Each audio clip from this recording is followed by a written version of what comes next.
Hi, this is the Digital Logics lecture on finite state machines for assembly language.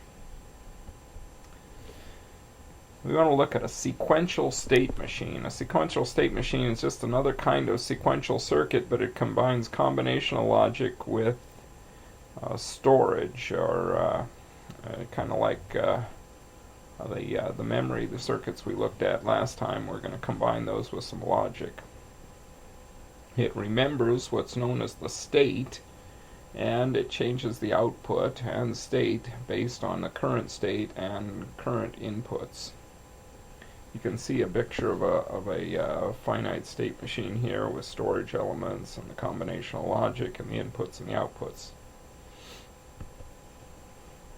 So what is the state of a system? Well, the state of a system is a snapshot of all the relevant things regarding that system at the moment the snapshot is taken. So there are some examples. You could have a basketball game. The state of the game would be represented by who has the ball, what the score is, and number of minutes remaining, and those kind of things.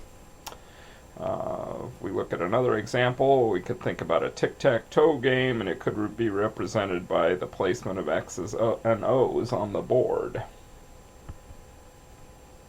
What's a state diagram? Well, let's think about the sequential device we looked at before, the combination lock, that you have to turn it right to 13, left to 22, and right to 3. And let's kind of understand this in terms of an example using that as the thing we're making a state machine for. It has 4 different states. We're going to label those states A through D. A, that's the first state, the lock is not open and no relevant operations have been performed. So state B is the lock is not open and the user has completed the write 13 operation. State C is the lock is not open and the user has completed the R13, the write 13 operation, and the left 22 operation, and in that order. State D is the lock is open, meaning that basically they did the write 13, the left 22, and then the write 3. So here's the state diagram. The state diagram shows the states and actions that cause the transition between each of the states. If you look at it, here state A is usually where you start. And if you go if you do anything other than write 13, you just go back to state A. If you go write 13, you go to state B. Now, if you mess up and do anything other than a left 22, you go back to state A. And that's the way the lock works. So suppose we were good and we got to left 22, then if we went right 13, then we went left 22, we'd get to state C. And if we do anything other than a write 3, we're going to go back to the beginning. But suppose, whoops, what happened there? Suppose we went write 13, and we actually, went write 3, and we got all the way to state D. And suppose we actually were at write 13, we could go back. If we did, if we were in write 3, if we did write 13, that would take us right back to state B as well. So this is what's known as a state diagram, and generally on state diagrams they also include the outputs and sometimes the inputs. In this case, the inputs are these things that we put in write 3, left 22, and all that. Those are the inputs, but they also have the outputs on there, and in our case the output is whether the lock is open or closed. So that would look kind of like this. So open is false, and finally open is 1 right there. So that shows you the state diagram for this lock. Now, what is a finite state machine? Now, a finite state machine is basically something with a state diagram like that, with a finite number of states and a finite number of external inputs and a finite number of external outputs, and explicit specification of all the state transitions so that you can make the state diagram. It's often, like I said, described by the state diagram.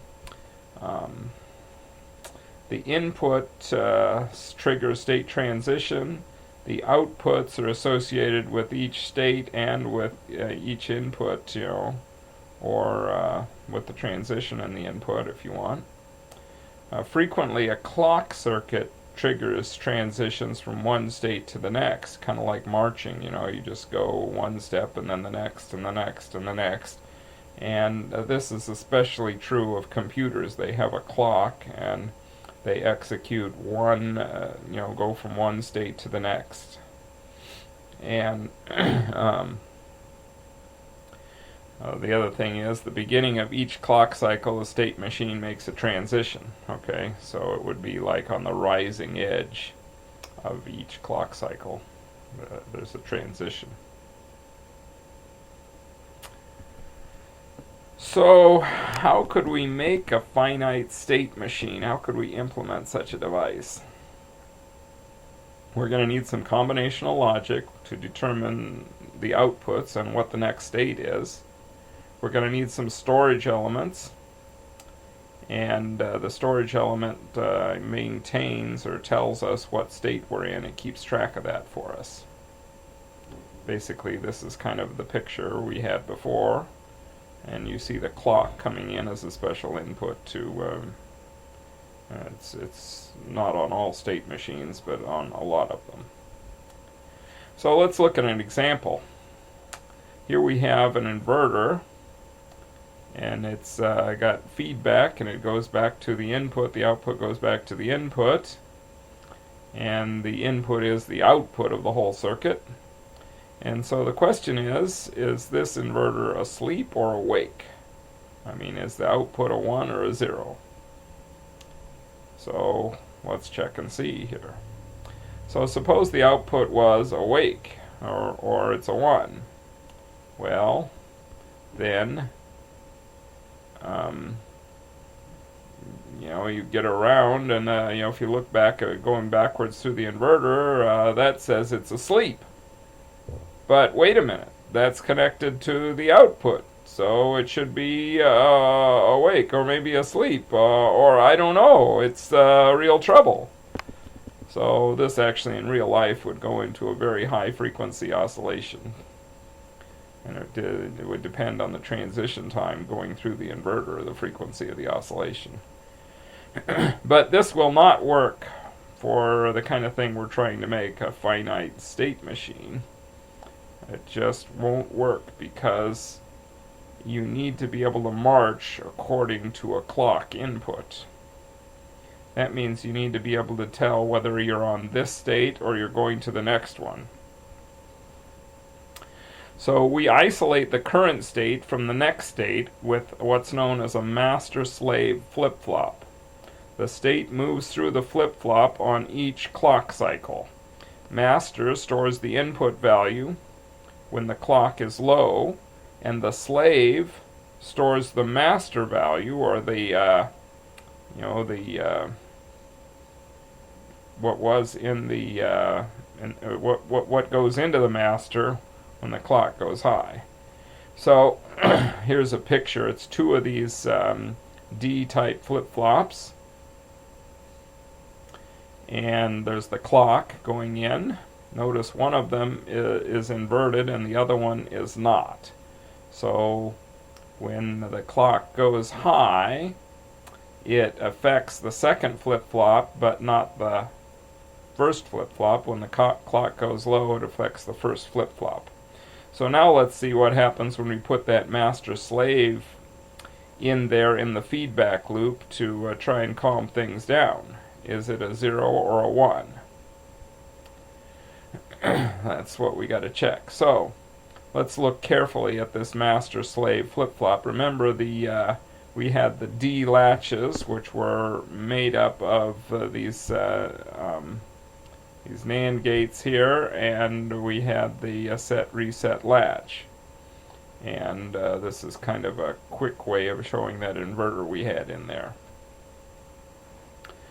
And of course, this is the inverter, the external inverter we saw before in the master-slave setup.